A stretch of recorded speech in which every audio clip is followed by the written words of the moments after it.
Hi guys, check muna natin tong ating bagong hobby. Itong Land Rover, naka-charge siya. So tanggalin muna natin, papakita ko lang sa inyo yung details para magka-idea kayo paano ba ito.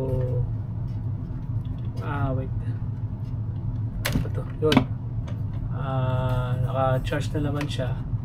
Tago muna natin to rito. Oops, yan.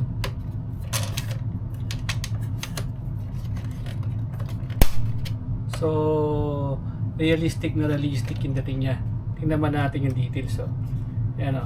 Kita niyo yung kanyang harapan, yung kanyang mga gulong. Yan o. So, makikita niyo dito, ganda yan. Tapos, side mirror. Lalagyan siya natin ng mga salamin. Dito po yung mga decal eh. Yan. Ito. So, panoorin naman ninyo kung gaano kaganda yan. Tapos, yung kanyang mga pangilalim.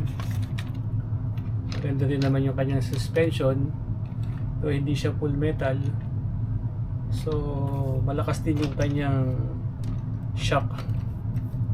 Kita naman ninyo yan o, yan ang laro niya. Na-drive ko na rin siya, talagang maganda rin yung kanyang performance. Meron siyang modulation dito sa remote. Ito yung kanyang trim, kung kabig siya sa kaliwa o kanan, pampa-straight dito. Ito yung sa ilaw. Tapos ito yung selector, para dito sa kanyang speed. Ito yung channel. Tapos ito naman yung para sa ito yung sa channel kung gusto mo siya ng slow or fast. Ito yung power. So na-try ko na siya, okay naman. So pakita ko lang sa inyo later kung paano natin bubuuin yung kanyang mga decals. Sa akin talaga I love black eh. Maganda talaga siya sa akin, medyo elegant pag black, gwapong-gwapo, di ba? Kita naman ninyo. Kaya lang sayang naman yung mga decals kung hindi natin kakabit. Yan o. Actually, lugi nga ako rito, nakita kong ibang unboxing. May mga kasama na siya dito, yung mga container, kinakabit-kabit na lang. Yung ba mga extra luggage dito. Kaya lang, ang pangit kasi pula, halatang laro ang laruan. So marami tayong makikita sa online na mga realistic na mga palagay dito sa compartment, mga bags, mga pang outdoor. Yan. So, abangan nyo guys pagka natapos ko na yung kanyang pagkakabit ng mga decals. Tapos test drive natin outdoor. Okay, see you. So guys, ito na ngayon yung nagawa natin dito. Medyo hindi siya gaano maraming sticker. Pero sayang nga eh, parang hinayang pa ako kung final block ko na lang siya. Tingnan niyo yung harapan. Diba? Okay lang ba? Tapos ito yung gilid niya. So konting decal lang ginawa natin. Yan o. Diba? Tapos yung likodan niya. Yan. Kita niyo naman. Diba? Yan. So, tatanggalin ka na niya. Diba? Kailangan na natin siya matest drive. So, simple lang yung kanyang pagkakagawa. Try natin siyang patakbuhin para makita naman natin ang kagwapuhan niya. See? Look. Diba? As natin yung kanyang ilaw. Diba? Tapos on natin. Yan siya, diba? Wow, focus natin. Diba? Ganahin naman natin yung mga ilaw-ilaw niya. Yan. Wow.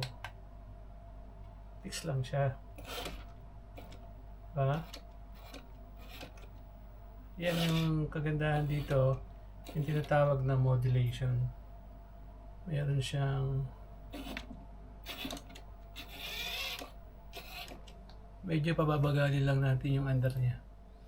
Ayan o.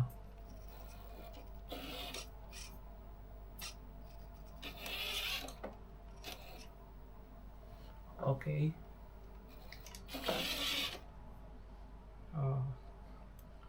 So, yung gilid naman, diba?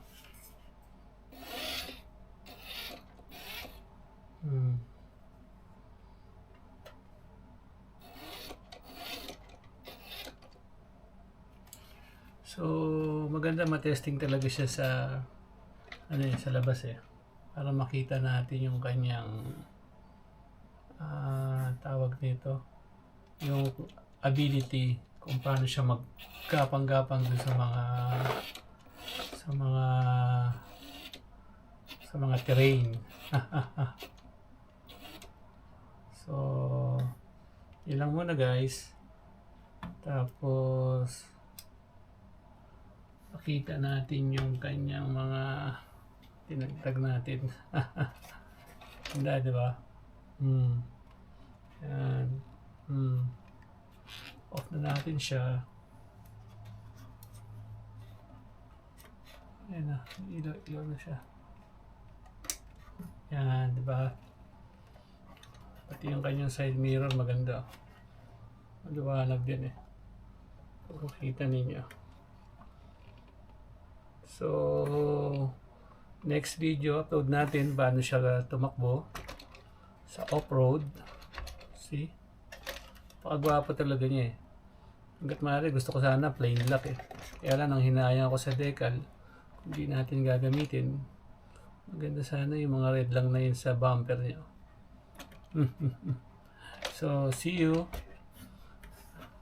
next time uli. Magta-try tayo ng mga ibang crawler pa.